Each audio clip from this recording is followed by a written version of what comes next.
Last Monday night draw before WrestleMania, Roman Reigns भी show पर है, ब्रॉक लेसनर भी शो पर है, सीएम पंक भी शो पर है, सेथ रॉलिंस भी शो पर है, लेकिन फिर ये क्या हुआ? Okay, hello chatters, my name is Rohit and you are watching Wrestle Chatter. तो इस वीडियो में आज रिव्यू करने वाले हैं मंडे नाइट रॉ के एपिसोड को, जो कि गो होम एडिशन था मंडे नाइट रॉ का रेसलमेनिया के लिए। और ये वो एपिसोड होता है जो कि डब्ल्यूडब्ल्यू के पास आखिरी मौका होता है मंडे नाइट रॉ पर स्टोरी लाइंस को तगड़े तरीके से बिल्ड करने का। लेकिन डब्ल्यूडब्ल्यू ने क्या किया उसके बारे में बात करेंगे एकदम डिटेल में। तो सबसे पहले जो शो की स्टार्टिंग है उसमें हमको रोमन रेंस का एक वीडियो पैकेज दिखता है, और ये बड़ी ही अलग स्टार्टिंग में बोलूंगा मंडे नाइट रॉ की थी, क्योंकि ऐसे हम कभी देखते रोमन रेंस के दर्शन भाई आपको वीडियो पैकेज में हो जाए ये तो इम्पॉसिबल सही, और कभी हो जाए तो लगता है कि मतलब आज रोमन रेंस शो पर नहीं आने वाला। तो होता क्या, रोमन रेंस इस वीडियो पैकेज में बोलते हैं कि देखो मैंने सीएम पंक तुझे अपना पूरा टाइम दिया था कि तू इस टाइम का फायदा उठा, जो ये रेलेवेंसी में तुझे देने वाला हूं 2 महीनों की, जब से मैं रॉयल रंबल जीता वो सारी चीज को रोमन रेंस बोलते हैं। कहते हैं लेकिन तूने किया क्या, तूने सिर्फ झूठ बोला है और अब मैं तुझे एक्सपोज करता हूं कि तू कितना बड़ा हिपोक्रेट है। और उसके बाद वीडियोस चलती हैं जहां पे क्या होता है, रोमन रेंस के बारे में सीएम पंक बोल, मतलब वीडियो पैकेज में ऐसी बातें बताई जाती हैं कि अभी के टाइम पे जो सीएम पंक ने उस प्रोमो में बोला कैसे वो सारी बातें झूठ हैं। जैसे उन्होंने उस टाइम पे बोला था कि शील्ड से मेरा कोई लेना देना नहीं है, लेकिन रोमन रेंस के सामने उन्होंने प्रोमो में बोला कि भैया तुझे मैं लेके आया था बाकी शील्ड गाइस के साथ में। फिर वो कहते हैं कि मैं अपने आप को सराउंड नहीं करता एडवोकेट या फिर यस मैन के साथ में, मैं यहाँ पे पैसे कमाने के लिए आया हूँ। इन सारी बातों को कैसे कॉन्ट्राडिक्ट वो तब कर रहे होते हैं जब उन्होंने पॉल हेमन का भी साथ दिया। वो यस मैन वो बिल्कुल पुराने टाइम में भी चले जाते हैं, और फिर वो पैसे बनाने, वो दोस्त बनाने नहीं आए जब वो ये बात बोलते, तो उस टाइम पे उनकी जो फोटोज हैं डब्ल्यूडब्ल्यू के लॉकर रूम के साथ वो भी दिखाते हैं रोमन रेंस। और उसके बाद जो उन्होंने लाइन बोली थी कि मुझे कैसे ट्रीट किया गया था डॉग की तरह, लेकिन एक पुरानी वाली उनकी प्रोमो की लाइन जहां पे बोलते हैं कि भैया मैं तो 400 दिनों से चैंपियन हूं। तो भाई ये जो वीडियो पैकेज वाला काम किया था डब्ल्यूडब्ल्यू ने, वो बहुत बढ़िया एस्टैब्लिश किया था रोमन रेंस का की तरफ से दिखाने के लिए कि देख भाई तेरी बातों में कोई भी दम नहीं है, तो बात कैसे भी बोलते, तो खुद एक बहुत बड़ा हिपोक्रेट है, तो जो खुद बात बोलता है तो उससे पलट जाता है। और पैट मैकेफी की जो लाइन है वो भी यहाँ पे बोली जाती है, वो जो Saudi Arabia, I am sorry Saudi Arabia वाली बात बोली थी, उसको भी यहाँ पे चलाया जाता है। और इसके बारे में रोमन रेंस ये कहते हैं कि देखो मैं पैट मैकेफी को पसंद करता हूँ, ठीक है अच्छा आदमी है वो, but never in a world has a punter ever run his mouth to me. जब ये लाइन उन्होंने बोली मैंने कहा भाई लाइन तो बहुत इंपॉर्टेंट है, पैट मैकेफी को बोला कहना क्या चाह रहा है यहाँ पे रोमन रेंस। तो इस बात का मतलब रोमन रेंस कुछ ऐसे, जो कि बहुत मुश्किल है इसको समझना कि मतलब किस तरीके से रोमन रेंस ने ताना मारा सीएम पंक को कि भैया देख पैट मैकेफी जैसा जो आदमी है वो तक तेरे बारे में बकवास कर देता है। ऐसा करके रोमन रेंस ये बता रहे थे कि भाई मैं तो ना सहता, ऐसी वाली बात ही रोमन रेंस बोलते हैं सीएम पंक को पैट मैकेफी की आड़ में, वो जो उन्होंने सऊदी अरेबिया वाली लाइन बोली थी। तो बहुत ज्यादा रोमन रेंस ने इसको कॉम्प्लिकेट करके बोला, लेकिन इसका ये मतलब था। और फिर इसके बाद कहते हैं कि 2012 नहीं चल रहा, कोई तेरे में बिलीव नहीं करता, सारे लोग मेरे में बिलीव करते हैं, और मैं तुझे आज मंडे नाइट रॉ के मेन इवेंट में एक मौका देने वाला हूं कि तू जो भी सच्चाई है वो बोल दे, वरना सच्चाई फिर मैं बोलूंगा। और उसके बाद एक वॉइस ओवर से रोमन रेंस की लाइन होती है जो कि था this message has been approved by your tribal chief, जो कि सीएम पंक ने भी अपने उस पाइप बम वाले प्रोमो में बोला था, जो भी उन्होंने रिसेंट बोला था वो टिकट सेल्स को, टिकट के प्राइसेस को लोअर करने के लिए। तो वो बड़ा ऑड सा लगा कि अच्छा ये लाइन शायद रोमन रेंस बोलना भूल गए होंगे या फिर लास्ट में थी नहीं स्क्रिप्ट में, लेकिन उसको अलग तरीके से डाला। तो डब्ल्यूडब्ल्यू ने यहाँ से ये टोन सेट करी थी कि आज CM Punk face to face आने वाला है रोमन रेंस के सामने, और रोमन रेंस उसको मौका दे रहा है कि एक बार जो सच्चाई है वो बोल दे और अपनी हिपोक्रेसी से बाहर आ जाए सीएम पंक। लेकिन क्या सीएम पंक आया और क्या ये सेगमेंट में हुआ उसके बारे में डिटेल में बात करेंगे। लेकिन अब तक तो देख के ऐसा लग रहा था कि चलो डब्ल्यूडब्ल्यू कुछ तो सोच के बैठी है आज रोमन रेंस और सीएम पंक के बीच में। इसके बाद नेक्स्ट हमको रिंग में देखते हैं एडम पियर्स और ट्रिपल एच, और यहाँ पे आके वो बताते हैं कि लास्ट वीक तो कॉन्ट्रैक्ट साइन हो नहीं पाया था, तो अब यहाँ पे सेपरेटली दोनों ही पार्टीज यानी कि ब्रॉक लेसनर और ओबा फेमी कॉन्ट्रैक्ट को साइन करने वाले हैं। लेडीज एंड जेंटलमैन कह के पॉल हेमन वहां से निकल के आते हैं, कहते हैं रेसलमेनिया फाइट वीक है तो कोई भी बंदा नहीं पास आना चाहेगा, किसके, द बीस्ट ब्रॉक लेसनर। और उसके बाद फिर ब्रॉक लेसनर की एंट्री होती है। भाई ये चीज़ को मुझे लगता है मैं रिपीट मोड में 24 घंटे देख सकता हूँ कि ब्रॉक लेसनर अनाउंस कर रहा है, इंट्रोड्यूस कर रहा है, Brock Lesnar Paul Heyman Brock Lesnar को अनाउंस कर रहा है। वो हमेशा ही देखने में बहुत कूल लगता है। F5 वाली जो टी शर्ट है वो पहन के वो आते हैं रिंग में। वो आए तो आते ही सबसे पहले ब्रॉक लेसनर ने कॉन्ट्रैक्ट साइन कर दिया और अपनी हेड को उतार के ऐसा हेड्स ऑफ भी किया। ब्रॉक लेसनर तो बड़ा कैजुअल सा लग रहा है, मतलब उसको देख के ऐसा लग रहा है कि वो भी बहुत ज़्यादा कॉन्फिडेंस कॉन्फिडेंट है, भले ही ओबा फेमी ने अब तक जो ब्रॉल हुई है या फिर जो भी मारा मारी हुई है उसमें थोड़ा सा स्टैंड टॉल किया है। लोगों ने यहाँ पे चीयर भी किया ब्रॉक लेसनर के लिए, जब वो ऐसे आके ऐसे पोज कर रहे होते हैं, तो जब उन्होंने पोज किया तो वहाँ पे फिर क्राउड उनके लिए चीयर करता है। तो ये भी थोड़ा अलग सा रिएक्शन है कि इस पूरी फ्यूड में ब्रॉक लेसनर एक हील की तरह काम कर रहे हैं, लेकिन लोग उनको अप्रिशिएट कर रहे हैं क्योंकि इस फ्यूड को लोगों ने बहुत पसंद किया है। अब इसके बाद पॉल हेमन बोलने शुरू करते हैं तो ओबा के वहाँ पे चैंट लगते हैं, तो ब्रॉक लेसनर ने माइक लिया और वो माइक पे आके कहते हैं भैया कर लो अभी चैंट, क्योंकि इस वीकेंड के बाद तो तुम इस नाम को याद भी नहीं रखने वाले, तुम इसको भुला देने वाले हो। मतलब ब्रॉक लेसनर कुछ ऐसी तबाही लाएंगे ओबा फेमी के साथ। पॉल हेमन बोलते हैं कि there is going to be a winner and a loser, और जब वो बोलते हैं कि जो लूजर है वो होगा ओबा फेमी, तो क्राउड वहाँ पे ब्रॉक लेसनर बोल रहा था और फिर उसके बाद वो बात बोलते हैं कि जो विनर है वो ब्रॉक लेसनर होगा। तो बस ये यहाँ पे कॉन्ट्रैक्ट साइन करने के लिए आए थे। आज डब्ल्यूडब्ल्यू ने कुछ बहुत अलग सोचा था ब्रॉक लेसनर और ओबा फेमी के लिए, वो अच्छा था या बुरा था उसके बारे में तब बात करेंगे जब ओबा फेमी ने भी आगे कॉन्ट्रैक्ट साइन किया। लेकिन नेक्स्ट हमको स्पीड देखते हैं, जो कि पहले बड़े नर्वस से होते हैं क्योंकि उनका रेसलमेनिया में मैच होने वाला है। स्पीड कहते हैं भाई मैंने पहले कभी रेसलिंग नहीं करी है, लेकिन वहाँ पे एक प्रेप टॉक सी दी जा रही होती है ऑस्टिन थ्योरी और लोगन पॉल की तरफ से, वो आके बताते हैं कि नहीं नहीं भाई तुम कर सकते हो, ये वो हाइप उन्होंने किया, फिर उनकी ट्रेनिंग भी हुई वहाँ पे। तो ऐसे डब्ल्यूडब्ल्यू ने सिर्फ एक वीडियो वहाँ से फिल्म करी थी और हमको ये पता चला कि 428 मिलियन व्यूज आए हैं पिछले हफ्ते के स्पीड वाले मूवमेंट को, जो कि डब्ल्यूडब्ल्यू की हिस्ट्री की सोशल मीडिया की सबसे ज़्यादा एक वायरल वीडियो है जब आप रॉ, स्मैकडाउन और एनएक्सटी की बात करते हो। और ऐसे ही नहीं, डब्ल्यूडब्ल्यू ने फर्स्ट आवर के अंदर ये जो 6 मैन टैग टीम मैच उसको डाला। सोचो स्पीड बंदा जो कि डब्ल्यूडब्ल्यू से उसका लेना देना भी नहीं है, लेकिन वो उन सारे लोगों के ऊपर ऐसे बड़ा दिख रहा है जहाँ पे ऊसोस भी हैं, जहाँ पे एलन नाइट भी हैं, जहाँ पे लोगन पॉल भी हैं, और ऑस्टिन थ्योरी को तो वैसे क्या ही काउंट करो, उस बंदे के तो दिन तो मैं बोलूँगा अब सुधरे है कि थोड़ा बहुत, वैसे एलन नाइट के लिए भी सेम बात बोल सकते हैं। तो ये करके बस डब्ल्यूडब्ल्यू दिखा रही थी कि हाँ भैया स्पीड ने अपनी जो तैयारियां हैं वो पूरी कर ली हैं। इसके बाद नेक्स्ट मैच आता है लायरा वाल्किरिया वर्सेस शार्लेट फेयर के बीच में। बेली ने यहाँ पे लायरा वाल्किरिया की हेल्प कर दी, इस वजह से वो मैच जीत जाती हैं। इसके बारे में और ज़्यादा कुछ हम बात करने नहीं वाले, लेकिन नेक्स्ट एक बहुत ही खूंखार सेगमेंट आता है, मुझे बोलना पड़ेगा। और विमेंस डिवीजन में जब ऐसी चीज़ें दिखती हैं तो पता चलता है कि भाई आप एफर्ट अगर लगाना चाहो तो किसी भी चीज़ को सोना बनाया जा सकता है, ऐसे कोई बहुत ज़्यादा मुश्किल वाली बात है नहीं है। यहाँ पे मैं डब्ल्यूडब्ल्यू के क्रिएटिव लोगों के लिए बात कर रहा हूँ। तो होता क्या है, कैथी कैली जो है इंटरव्यू कर रही होती है स्टेफनी वकैर का, लिव मॉर्गन आती हैं, और एक होता है मारना और एक होता है कि ऐसे मारना कि भाई आज तो मैं इसकी जान ले लूंगी। वैसे लिव मॉर्गन आती है, उनके चेहरे पर जो एक्सप्रेशन थे वो इतने खतरनाक थे ना भाई, मतलब कोई देख के डर जाएगा। एक तरफ लिव मॉर्गन को वो देख के बोलेगा कि हाँ भैया काफ़ी सही है डब्ल्यूडब्ल्यू के हिसाब से, लेकिन जब ये कोई एक्सप्रेशन देखेगा भाई वो दूर भागना चाहेगा लिव मॉर्गन से, ऐसा उनका एक्सप्रेशन था। स्टेफनी वकैर फिर सिक्योरिटी वाले बंदे आ जाते हैं, फिर स्टेफनी वकैर ने भी माइक पे आके बोला कि भैया रेसलमेनिया तक का क्यों वेट करे, फिर ये मारा मारी कर रहे हैं। तो देखो ऐसा नहीं था कि ये कोई बहुत ऐसे 10 मिनट की इन्होंने ब्रॉल चला दी, मुश्किल से वो 2-3 मिनट का भी नहीं होगा, लेकिन उसमें जो इंटेंसिटी डाली वो उस चीज़ को स्पेशल बनाती है। और ऐसे करके आप अगर आपको कभी ब्रॉल बुक करनी है तो ऐसे करते हो, ना कि वैसे जो कि क्या बोला था किसी ने, सीएम किस मैं भूल गया, वो किसी ने कमेंट में बोला था कि भाई इससे अच्छा तो हमारे स्कूल में लड़ाई होती है। कौन सी हुई थी वो अभी ब्रॉल जिसमें लोग बोल रहे थे बड़े ही फेक पंचेस थे, वो दिख भी रहे थे भाई, कौन सी थी मेरे दिमाग से ही बोले। एक तो इतनी सारी सिक्योरिटी ब्रॉल कर देते हैं आजकल, एक दिमाग से उड़ जाता है कि कौन सा वो जो मूवमेंट है जिसमें ब्रॉल या सिक्योरिटी वाले बंदे आए थे। इसके बाद बैक स्टेज से सेगमेंट था, एलन नाइट और ऊसोस साथ में होते हैं, और मैं आपको बता रहा हूँ बड़े ही ज़बरदस्ती कि एलन नाइट और ऊसोस साथ में है, क्योंकि इनको रेसलमेनिया में बस कैसे कैसे करके मैच डालना है। देख लेना रेसलमेनिया के बाद ये भूल जाएंगे कि ये कौन थे क्या थे और उनका क्या लेना देना है, और वो है भी, वो मजबूरी में इन दोनों टीम्स को साथ में आना पड़ रहा है। एमएफटी यहाँ पे आती है, सोलो सिकोवा आते हैं, और सोलो सिकोवा आके एक तरीके से ऊसोस को ये बता रहे थे कि भैया क्या कर रहे हो, फैमिली का नाम क्यों तुम डुबा रहे हो, तुम एलन नाइट के साथ क्यों ऐसे जुड़ के बैठे हो। एलन नाइट ने फिर बोला कि अच्छा आजा, ठीक है आजा भिड़ ले, और उसके बाद फिर इनका 6 मैन टैग टीम मैच होता है। और आज जब ऊसोस की एंट्रेंस हुई है भाई, तो इन्होंने ऑलमोस्ट जे ऊसो का म्यूजिक ही कॉपी कर लिया है। मतलब इट्स जस्ट क्या था, इट्स जस्ट मी ऊस था ना जे ऊसो का, इट्स जस्ट ऊसोस ऐसे करके वो निकल रहा है भाई। वो इतना फनी, मतलब ऐसा लगता है इतना ट्राई हार्ड डब्ल्यूडब्ल्यू ने किया है यहाँ पे कि उनको जे ऊसो को अलग म्यूजिक भी नहीं देना, मतलब अपना वाला म्यूजिक चला के भी नहीं रखना, क्योंकि साथ में जिमी ऊसो आ रहा है।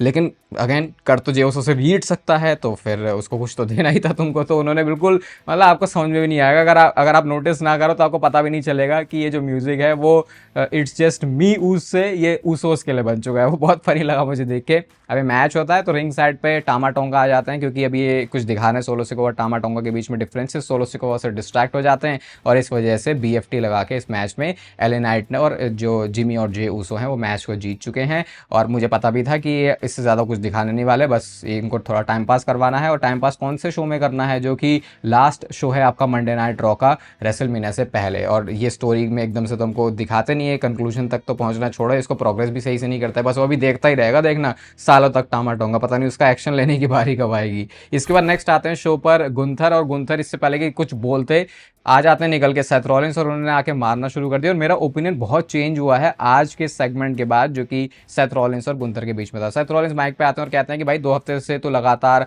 आके कर रहा है ये हरकतें, अभी तेरी भी रिसीट थी और रेसलमेनिया में जो जॉब है उसको फिनिश कर दूंगा, और अगर तेरे लिए सही में पर्सनल है तो अभी रिंग में आके मुझे बता। और भाई गुंथर सही में रिंग में आया और वह कहता है कि हाँ मैं खुशी के साथ जो पॉल है मैंने उसकी प्रॉब्लम को सॉल्व कर रहा हूँ, लेकिन तू मुझे पिस ऑफ भी करता है क्योंकि तू इतने टाइम से ऐसे एक्ट करता है कि जैसे कि तू बेस्ट है, लेकिन अब तक तू मेरे सामने रिंग में नहीं आया, तो ये मेरे लिए बहुत पर्सनल है कि मैं तुझे एक्सपोज करूं और तू मेरे मतलब वही है जूते वूते के लेस जो है वो बांध। ऐसा करके जब गुंथर बोल भी रहे थे ना भाई, बिल्कुल गर्दन से गर्दन टकरा के वो बोल रहे थे, और इनको देख के आपको ऐसा लगेगा कि ये कोई स्टोरी लाइन नहीं चल रही है, ये सही में लोग एक दूसरे से इतनी नफरत करते हैं। जब ये पहली बार मैच ऑफिशियल हुआ था तो मैंने इसके बारे में बहुत बैश किया था कि वो है भी जबरदस्ती का, डब्ल्यूडब्ल्यू के ओपोनेंट नहीं मिले तो फिर उनको क्या करना ही था। लेकिन आज के सेगमेंट में मतलब आप ऐसे भी देख सकते हो कि एक भी मंडे नाइट रॉ का एपिसोड, एक भी वीकली शो ठीक ठाक काम कर देता है किसी मैच की हाइप बनाने के लिए। और जिस तरीके से उन्होंने वो स्टोरी डाल दी कि भाई गुंथर के लिए भी ये पर्सनल है कि सेथ इतने टाइम से बोलता है कि वो बेस्ट है रिंग में, लेकिन मैं उसे बताऊंगा कि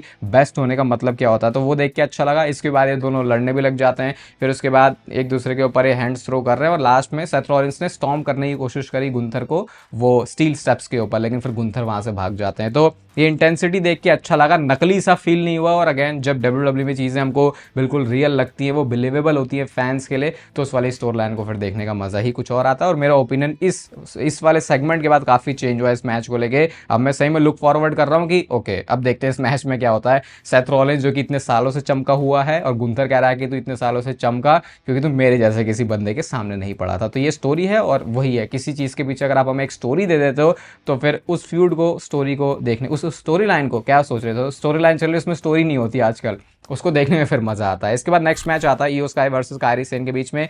आस्का की इस मैच में चुल हो रही है, जेड कारगिल की इस मैच में चुल हो रही है, इस वजह से कायरी सेन ने इस मैच को जीत लिया है। रिया रिप्ली सेव करने के लिए भी आती हैं, लेकिन तब तक सारा अपना जो काम है वो निपटा के सुपरस्टार्स चले जाते हैं। तो वही है, ये तो घिसा पेटा अपना वही काम कर रहे हैं जो कि इतने टाइम से करते रह रहे हैं, तो यहाँ पर कुछ स्पेशल था नहीं आज भी मंडे नाइट रॉ में। इसके बाद नेक्स्ट आते हैं शो पर एडम पियर्स और ट्रिपल एच। और ट्रिपल एच रिंग में क्या करने के लिए आए हैं, मतलब ठीक है हम समझ रहे हैं कि आप एक इन्फोर्सर की तरह वहाँ पे एक्ट करना चाह रहे हो, अथॉरिटी की तरह एक्ट करना चाह रहे हो, लेकिन बहुत गलत टाइम पे आ रहा है यार। आप ट्रिपल एच देखो, एक तो वैसे ही आपको लोग इतना पसंद नहीं कर रहे हैं, तो मतलब अब जो भी है आपको वैसे दिखाना ठीक है, सबसे ज़्यादा अटेंशन भी इस फ्यूड के ऊपर है, तो काफ़ी सारे लोग तो कहते भी है कि आपको फुटेज खाना बहुत पसंद है, वट एवर दैट इज़। तो उसके बाद क्या होता है कि रिंग में इंट्रोड्यूस किया जाता है ओबा फेमी को। ओबा फेमी आते हैं, बार बार बोलूँगा मुझे पता है, लेकिन रिएक्शन बहुत खतरनाक मिलता है भाई ओबा फेमी को, स्पेशली उनके चैंट्स के साथ साथ उनका वो जो थीम सॉन्ग है, वो जो पूरा एनवायरनमेंट में लाइट्स का इफेक्ट भी क्रिएट होता है, वो उसको बहुत ज़्यादा कूल बनाता है। अब इसके बाद ओबा फेमी के हाथ में माइक होता है, तो ट्रिपल एच कहते हैं कि वो उधर देख मतलब ट्रिपल एच बस उधर दिखाने के लिए, शायद ये उनका आज एक मेन काम था कि ओबा फेमी देख वहाँ रैंप पे कौन है, क्योंकि वहाँ पे खड़े थे पॉल हेमन। और उसके बाद ओबा फेमी के बारे में तारीफ करना शुरू कर दिया ब्रॉक लेसनर के एडवोकेट पॉल हेमन ने ये बोलना शुरू किया कि भाई तेरे जैसा कोई फास्ट बंदा नहीं देखा, तू बहुत ही जो है खतरनाक आदमी है सिंस ब्रॉक लेसनर, यानी ये बताना चाह रहे थे कि तगड़ा तो तू है, लेकिन इससे पहले जो आदमी था वो आदमी है वो ब्रॉक लेसनर है। कहते हैं कि प्रॉब्लम ये है ना कि संडे को सब कुछ खत्म हो जाने वाला, सब कुछ क्रैशिंग डाउन होगा जब सुप्लेक्स सिटी में तुम जाओगे, जब तुमको F5 पड़ेगा और तुम कॉन्कर होगे ब्रॉक लेसनर से। लेकिन मैं एक काम अच्छा कर सकता हूँ ओबा फेमी तुम्हारे लिए, और वो काम ये है कि मेरे दरवाजे तुम्हारे लिए खुले रहेंगे। जब रेसलमेनिया में तुम्हारा करियर तबाह कर देगा ना ब्रॉक लेसनर, तो उसके बाद कैसे रीबिल्ड तुमको चीज़ों को करना है उसमें मैं तुम्हारी हेल्प कर सकता हूँ। और इसके बाद ओबा फेमी ने आज प्रोमो कट करना शुरू किया। जो मेन रोस्टर में पहली बार देख रहे हो ओबा फेमी को, उनके लिए ये ऐसा होगा नया कि अच्छा ओबा फेमी की प्रोमो स्किल कैसी है वो उनको आज पता चला। और भाई क्या मस्त सब कुछ सूट करता है ओबा फेमी के ऊपर, जैसा बंदा दिखता है, जैसा बंदा रिंग में दहशत फैलाता है, उसकी बातों में भी आपको वो चीज़ें फील हो जाएंगी। वो कहते हैं देख मुझे एक ही डोर ओपन होने की नीड थी और वो था रेसलमेनिया का, और देख कितने 25 सालों की हिस्ट्री रही है ब्रॉक लेसनर की कि उसको कोई हरा नहीं सकता, लेकिन 4 ही हफ्तों में मैंने ये दिखा दिया है कि मैं ब्रॉक लेसनर को हरा सकता हूं। You can feel it, I can feel it, they can feel it, ऐसे करके उन्होंने बोला। तो जिस तरीके से क्राउड भी पूरा ओबा फेमी के साथ इस प्रोमो में था, वो भी ऐसा था कि हाँ सारे लोग पूरा सपोर्ट कर रहे हैं, और वो फिर पॉल हेमन को बताते हैं कि भाई देख, तू एडवोकेट है, अगर तू ऑनेस्ट होता तो तू ये बात बोलता कि ब्रॉक लेसनर डरता है ओबाफेमी से, मैं ब्रॉक लेसनर को हराऊंगा क्योंकि आई एम द वन, और सारे लोग ये बात जानते हैं। और ये जो प्रोमो था वो इतने कॉन्फिडेंस के साथ ओबाफेमी ने बोला है कि आपको ये प्रोमो देख के ही लगेगा कि भाई ये बंदा तो इजीली हरा देने वाला है ब्रॉक लेसनर को। इवन माइकल कोल ने भी वहां पे एक लाइन बोली थी प्रोमो से, जहां पे वो कहते हैं कि ऐसा कॉन्फिडेंट हमने पहले तो किसी को नहीं देखा जिसका मैच ब्रॉक लेसनर से होने वाला, जो कि सही बात भी है। हमेशा मैच में जो है बिग डॉग की तरह ही उतरते हैं, बिग डॉग की तरह, मतलब जो ब्रॉक लेसनर के सामने वाला बंदा जो होता है वो अंडरडॉग होता है हमेशा, और ब्रॉक लेसनर के जो ऑड्स हैं वो हमेशा हाई रहते हैं। लेकिन यहाँ पे ये चीज़ डिफरेंट फील हुई है। ट्रिपल एच ने उसके बाद वहाँ पे उनको थपकी भी दी है, तो वही है, तो कुछ दो चार एक से हाथ वाथ हिलाने के लिए आए थे बस यहाँ पे ट्रिपल एच। और आज डब्ल्यूडब्ल्यूई ने ब्रॉक लेसनर और ओबाफेमी को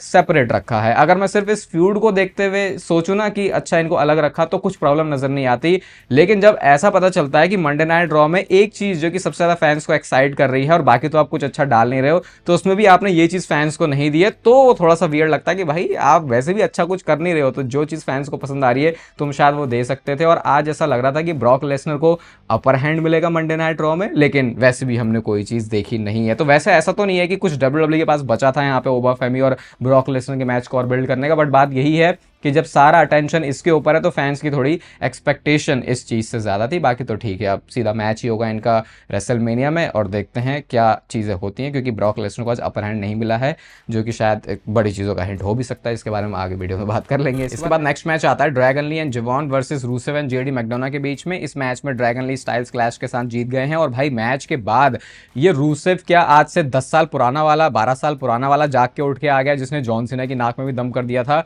भाई पेंटा को फोड़ दिया, रे मिस्टीरियो को फोड़, जो सामने आया सबको आज रूसेव ने फोड़ दिया है। और देख के लगा कि भाई ये तो सही में एक लेजेंड बंदा है, जिसको तुम इतने टाइम से वैसा बुक क्यों नहीं, वो होता है ना कि उस सुपरस्टार को उतने टाइम से वैसे देखा ही नहीं है, तो लगता भी नहीं है कि अभी इसमें पोटेंशियल बाकी भी है। लेकिन आज जैसे रूसेव को उन्होंने बुक किया, आप खुद ही समझ जाओ कि अगर डब्ल्यूडब्ल्यूई तरीके से रूसेव को चलाना चाहे तो उनके पास एक मॉन्स्टर है, उनके पास एक पैकेज है जिसकी इन रिंग एबिलिटी भी इतनी ज्यादा है, जो कितना कुछ अच्छा काम कर सकता है। तो पता नहीं आज किसके दिल में भगवान बैठ गए रूसेव के लिए कि ऐसी बुकिंग आज रूसेव की हो गई है। बट ये चीज डब्ल्यूडब्ल्यूई कंसिस्टेंट भी कर सकती है रूसेव के साथ, लेकिन मैं लाइन बोलना नहीं चाह रहा था क्योंकि उम्मीद उस बात की ज्यादा कुछ है नहीं। और अब आता है शो का मेन इवेंट, जहां पे आज रोमन रेंस ने अपने शुरुआत के वीडियो पैकेज के हिसाब से सच्चाई सुननी थी सीएम पंक के मुंह से। तो रोमन रेंस आते हैं, आज उन्होंने नई अपनी टी शर्ट भी पहनी थी, जो पहले मैंने आपको वीडियो में भी दिखाई थी, और एक्नॉलेज मी करने के लिए वो बोलते हैं। सही बताऊं तो पिछले कुछ टाइम से एक्नॉलेज मी बोलना रोमन रेंस का मुझे बोरिंग लग रहा है, और आई थिंक उसका रीजन ये है कि एक तो प्रोमोज में भी रोमन रेंस के वो वाली बात नहीं फील हो रही जैसी बातें हमको